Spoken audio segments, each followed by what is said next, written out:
क्योंकि आपने due date पर अपनी ITR फाइल नहीं की है, इसलिए आपके ऊपर इंटरेस्ट चार्ज किया जाएगा। क्योंकि आपने ड्यू डेट पर अपनी रिटर्न फाइल नहीं की है तो आपके ऊपर पेनल्टी भी लगेगी। फ्रेंड्स, अक्सर आपने सुना होगा कि अगर आप अपनी ड्यू डेट पर इनकम टैक्स रिटर्न फाइल नहीं कर पाते हैं, आप बिलेटेड रिटर्न फाइल कर सकते हैं। आज के इस वीडियो में हम जानने की कोशिश करेंगे कि बिलेटेड रिटर्न होती क्या है। चलिए शुरुआत करते हैं आज के इस वीडियो की।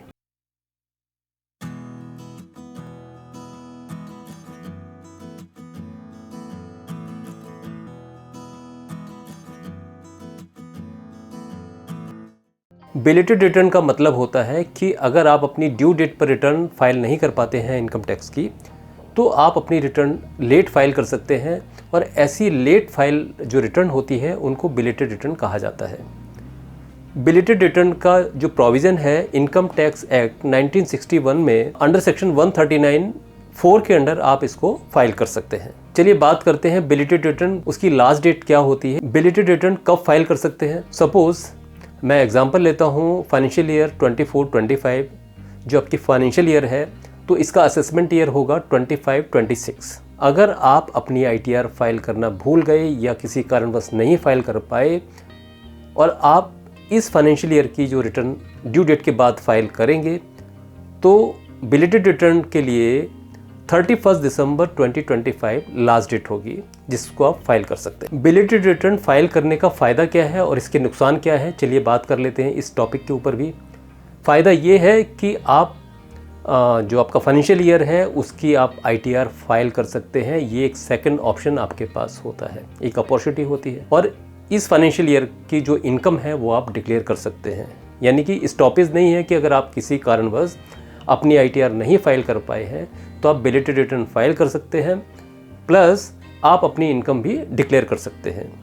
टाइम जैसे मैंने बताया 31 दिसंबर 2025 तक। और ITR ना फाइल करने की वजह से आपके ऊपर जो पेनल्टी या नोटिस आपको मिलते या आपके ऊपर पेनल्टी लगती, उससे आप बच सकते हैं जब आप बिलेटेड रिटर्न फाइल कर देते हैं। जब आप बिलेटेड रिटर्न फाइल करते हैं तो उसका नुकसान क्या होता है, क्योंकि आपने ड्यू डेट पर अपनी ITR फाइल नहीं की है, इसलिए आपके ऊपर इंटरेस्ट चार्ज किया जाएगा।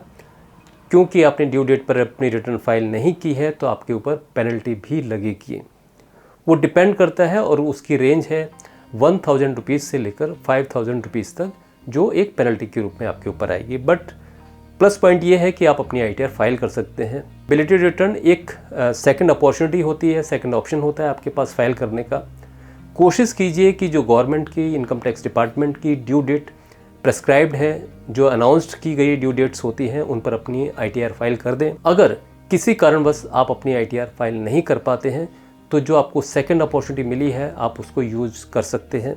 इनकम डिक्लेयर कर सकते हैं, ITR फाइल कर सकते हैं with nominal interest and penalty, लेकिन जो सीवियर पेनल्टीज़ हैं उनसे आप बच सकते हैं। तो दोस्तों, उम्मीद करता हूं कि ये जो इन्फॉर्मेशन मैंने आपको दी है, ये इन्फॉर्मेशन काफ़ी इन्फॉर्मेटिव रही होगी आपके लिए। और अगर आपको ये इन्फॉर्मेशन अच्छी लगी है तो एक लाइक तो बनता है। अगर इन्फॉर्मेशन यूज़फुल है तो आप इसको शेयर भी कर सकते हैं। अगर आप इसी तरीके के इन्फॉर्मेटिव टिप्स पाना चाहते हैं टाइम टू टाइम और आप चैनल पर अगर नए हैं तो आप चैनल को सब्सक्राइब भी कर सकते हैं।